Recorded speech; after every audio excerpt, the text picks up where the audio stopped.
আউযুবিল্লাহি মিনাশ শাইতানির রাজিম বিসমিল্লাহির রহমানির রহিম। প্রিয় শিক্ষার্থীরা, আসসালামু আলাইকুম।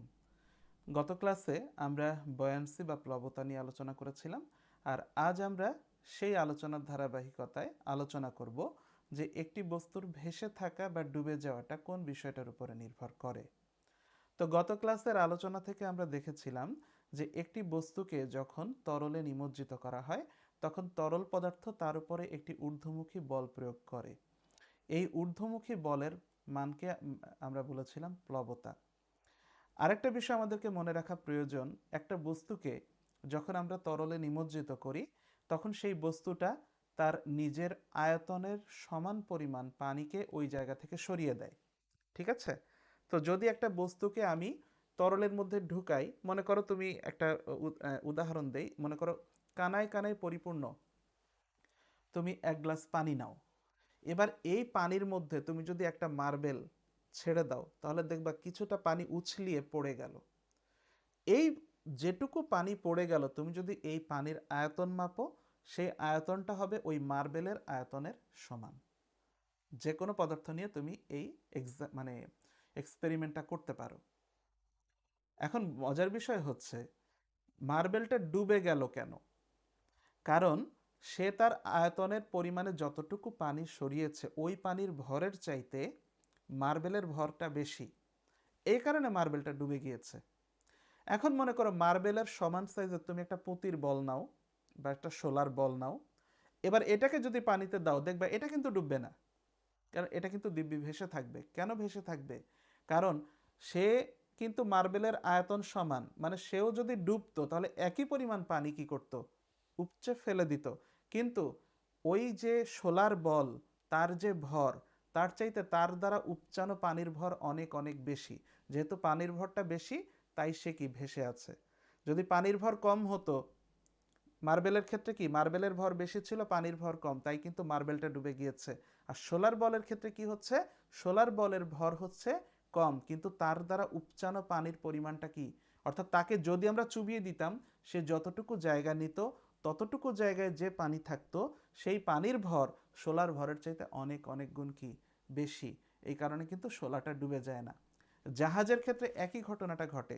ধর একটা জাহাজ তো বিশাল, এখন এটাকে যদি আমরা পুরোপুরি পানিতে ডুবিয়ে দিতাম তাহলে কি হতো, সে একটা জায়গা নিয়ে থাকতো, ওই জায়গার পানির ভরটা অনেক অনেক গুণ বেশি। টোটাল জাহাজ লোহার তৈরি হলেও তার চাইতে এই জিনিসটার ভর, পানির ভরটা অনেক বেশি। তাই লোহার তৈরি জাহাজও কিন্তু পানিতে ভেসে থাকে, কারণ তার চাইতে তা দ্বারা অপসারিত পানির ভর বেশি।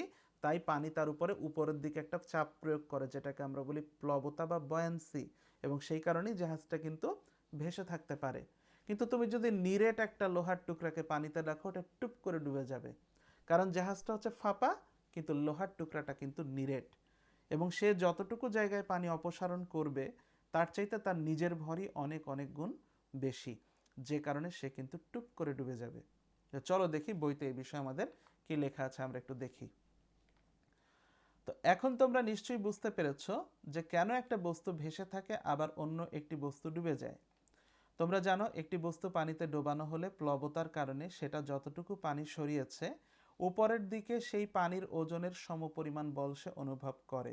একটু আগে আমি তোমাদেরকে এই বিষয়ে বলছিলাম। সেই বলটি বস্তুটার ওজনের বেশি হলে বস্তুটা ভেসে থাকবে। ঠিক যে পরিমাণ ডুবে থাকলে বস্তু সমান ওজনের পানি অপসারণ করবে ততটুকুই ডুববে, বাকি অংশটুকু কিন্তু পানিতে ডুববে না। তো যদি বস্তুটার ওজন অপসারিত পানির ওজন থেকে বেশি হয় তাহলে সেটি পানিতে ডুবে যাবে।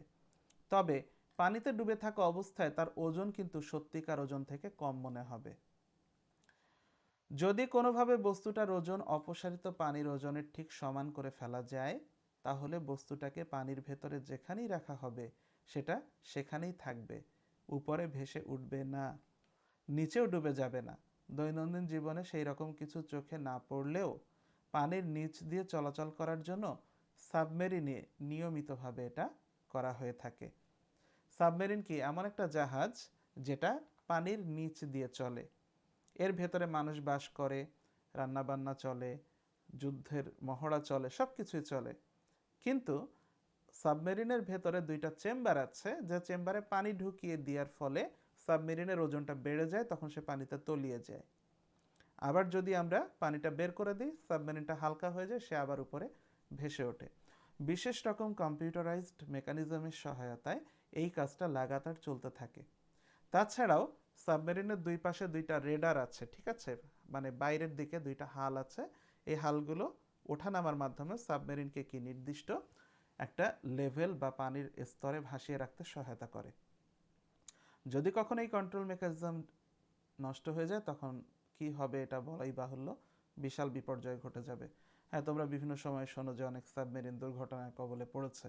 তো যাই হোক, আধুনিক সিস্টেম অনেক অনেক বেশি সূক্ষ্ম এবং জটিল এবং অত্যন্ত নির্ভরযোগ্য। তো দেখো, এরপরে চলে আসি আমরা কি বলছে। উদাহরণ, এক টুকরো কাঠ পানিতে ভাসিয়ে দিলে তার কত শতাংশ ডুবে থাকবে?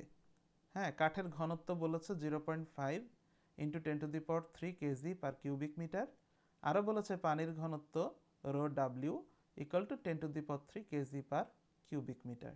এখন কাঠকে ভেসে থাকতে হলে তার ডুবন্ত অংশের সমপরিমাণ পানির ওজন কাঠের ওজনের সমান হতে হবে। ঠিক আছে, দেখো আমরা যখন একটা কাঠকে পানিতে ডুবিয়ে দেই, ঠিক আছে, আমি বিষয়টা একটু দেখাই। মনে করো এইটা হচ্ছে পানি আর এই হচ্ছে এক টুকরো কাঠ। তো আমরা যখন এটাকে পানিতে ডুবিয়ে দেই, তখন তার পুরো অংশটুকু কিন্তু ডুবে থাকে না।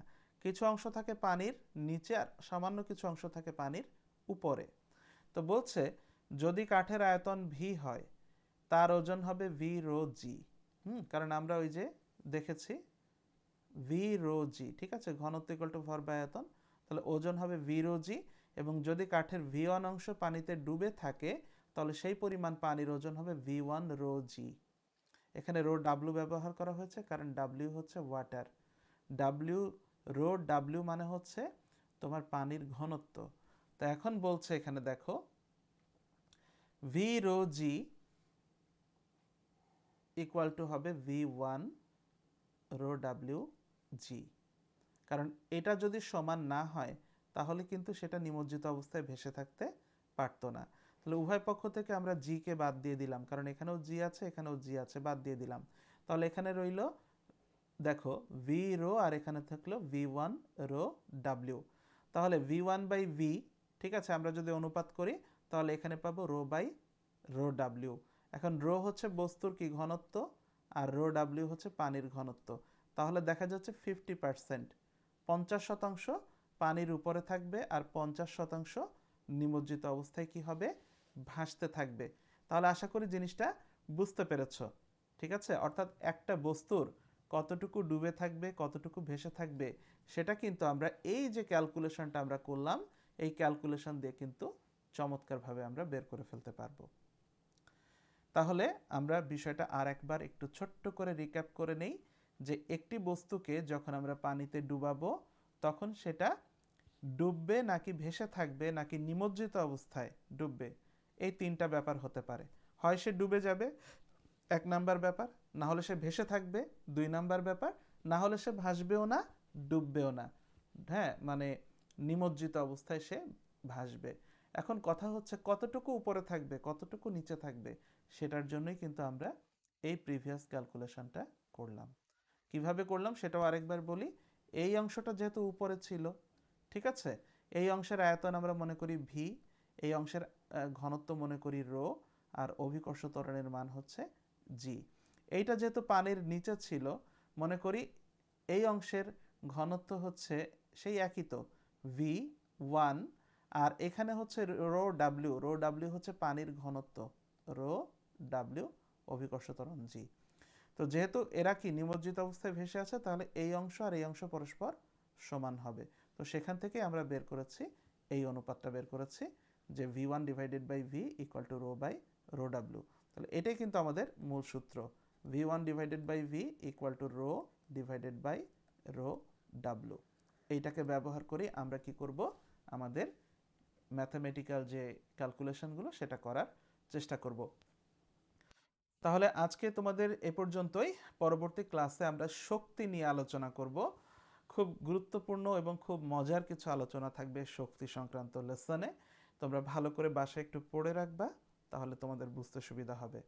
আর আজকে ভিডিওটা এই পর্যন্তই শেষ করছি। পরবর্তী ভিডিওতে আমরা কি আলোচনা করব সেটাও বলে দিলাম। যদি ভিডিওটি ভালো লাগে অবশ্যই লাইক করো, কমেন্টে জানিও কেমন লাগলো, আর কি বিষয়ে জানতে চাও নতুন সেই বিষয়ে আমাকে জানিও। আর অবশ্যই আমাদের চ্যানেলটিকে সাবস্ক্রাইব করো এবং পেজটিকে ফলো করো।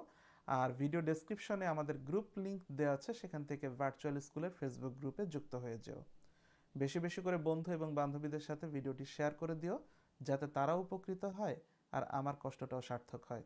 তাহলে সকলে ভালো থেকো, আবার দেখা হচ্ছে। আল্লাহ হাফেজ।